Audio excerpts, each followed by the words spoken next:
జూమ్లో జాయిన్ అవుతున్నారు. అదేవిధంగా సాదిక్ గారు పొలిటికల్ అనలిస్ట్ జూమ్లో జాయిన్ అవుతున్నారు. అందరికీ నమస్తే అండి.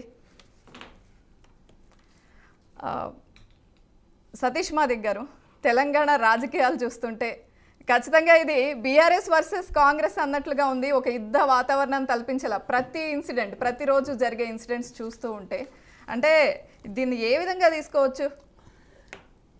అధికార పక్షంలో మేమున్నాము, ప్రతిపక్షంలో వాళ్ళు ఉన్నారు. ప్రతిపక్ష పాత్ర వాళ్ళు పూర్తిగా పోషించాలని మేము కోరుతున్నాం.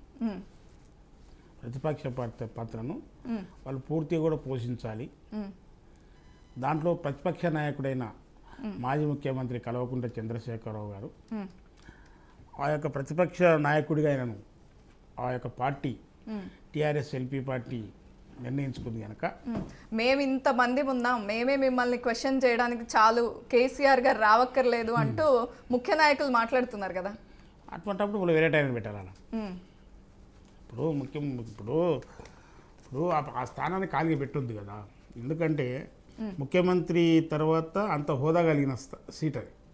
ఇక్కడ ముఖ్యమంత్రి అధికార పక్షంలో అయినా ఉంటే ప్రతిపక్షంలో ఆ స్థానం అంత వాల్యుబుల్ ఉంటుంది.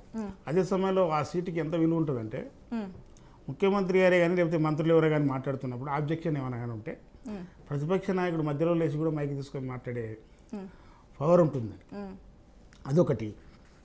ఇన్ని రోజులు ప్రతిపక్షాలు ప్రస్తుత ప్రతిపక్ష విషయానికి వస్తే సీనియర్ పొలిటీషియన్ కల్వకుంట్ల చంద్రశేఖరరావు గారు, అదే రకంగా తెలంగాణ ఉద్యమకారుడు, కేంద్ర మంత్రిగా పనిచేసినాడు, రాష్ట్ర మంత్రులుగా కూడా పనిచేసిండు, ఆయన రకరకాల హోదాల్లో పనిచేసిండు, ఆయన చాలా అనుభవం ఉంది. అదే రకంగా డిప్యూటీ స్పీకర్గా కూడా పనిచేసిండు కేసీఆర్ గారు.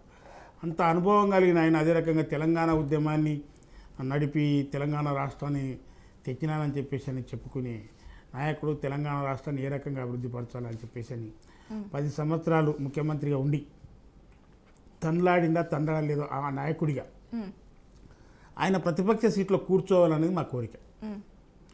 ఇప్పుడు నిజానికి ప్రస్తుత ప్రభుత్వంలో మంత్రులను మనం గమనిస్తే ముఖ్యమంత్రి గారి నుంచి డిప్యూటీ సీఎం గారు కానీ మొత్తం అందరూ కూడా యువకులు, కొత్తగా వచ్చిన వాళ్ళు.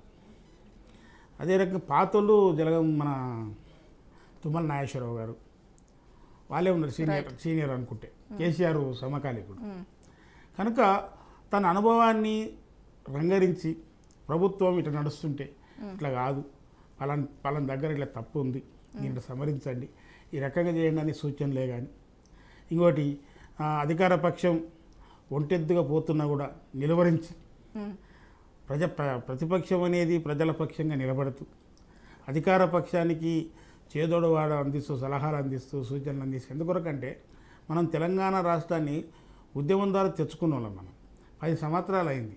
ఇప్పుడు కాంగ్రెస్ పార్టీ చేతికి వచ్చింది అధికారం. అంటే ఇది రెండు దఫాలు అయింది, ఇప్పుడు 3వ దఫా. ఇప్పుడు 15వ సంవత్సరం నడుస్తుంది. అంటే ఇప్పుడు 3వ తరంగా ఇప్పుడు మనం కాంగ్రెస్ అధికారంలోకి వచ్చింది. 2 సార్లు టీఆర్ఎస్ ఉన్నది కనుక ఈ సమయంలో మాజీ ముఖ్యమంత్రిగా ఉన్న ఆయన చాలా అనుభవజ్ఞుడు కనుక రావాలని మేము మా ముఖ్యమంత్రి గారు పదే ఆహ్వానిస్తున్నాడు.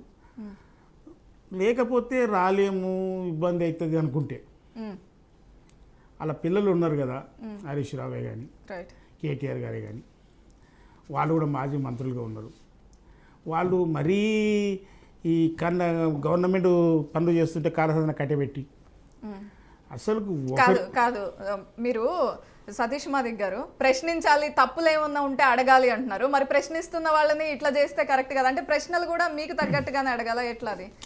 ఇప్పుడు వాళ్ళు ప్రశ్నలు అడగట్లేదు మమ్మల్ని, వాళ్ళు ప్రశ్నలు అడగట్లేదు మేడం. అడుగుతున్నారు కదా, తెలంగాణ తల్లి విగ్రహం రూపాంతరం చెందింది కరెక్ట్ కదా అని అడుగుతున్నారు కదా, వాళ్ళు చాలా క్వశ్చన్స్ అడుగుతున్నారు. నేను ఏమంటున్నా మేడం, ఇప్పుడు తెలంగాణ తల్లి రూపాంతరం చెందంటే ఆ రూపం కరెక్టా? నువ్వు చెప్పిన రూపం దానికి కరెక్ట్ సర్టిఫికేట్ ఇవ్వగలుగుతావా?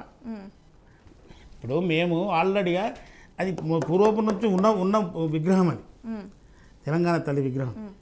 అదే రకంగా ఇక వేరే ఇప్పుడు రకరకాల సమస్యలతో ఈరోజు తెలంగాణ రాష్ట్రం అనేది కేసీఆర్ చేతికి వచ్చినప్పుడు 16,000 కోట్ల మిగులు బడ్జెట్తో ఆయన చేతికి వచ్చింది ఆ రాష్ట్రం.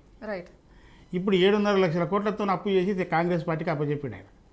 ఇప్పుడు ఇన్ని కష్టాలు నడుస్తున్నాయి, ఇక వీళ్ళకు తప్పిపోయింది అన్నట్టు సంవత్సరం కూడా దాటలేదు.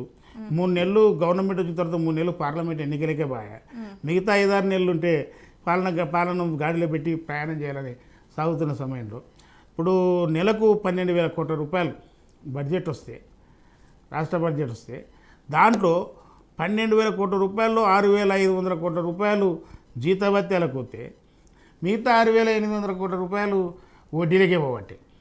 ఆ వడ్డీ ఎక్కడిది? ఇప్పుడు వచ్చిన దాంట్లో ఇంత వచ్చింది, ఇంత వస్తే దాంట్లో 6,500 కోట్ల రూపాయలు జీతభత్యాలకు పోయాయి.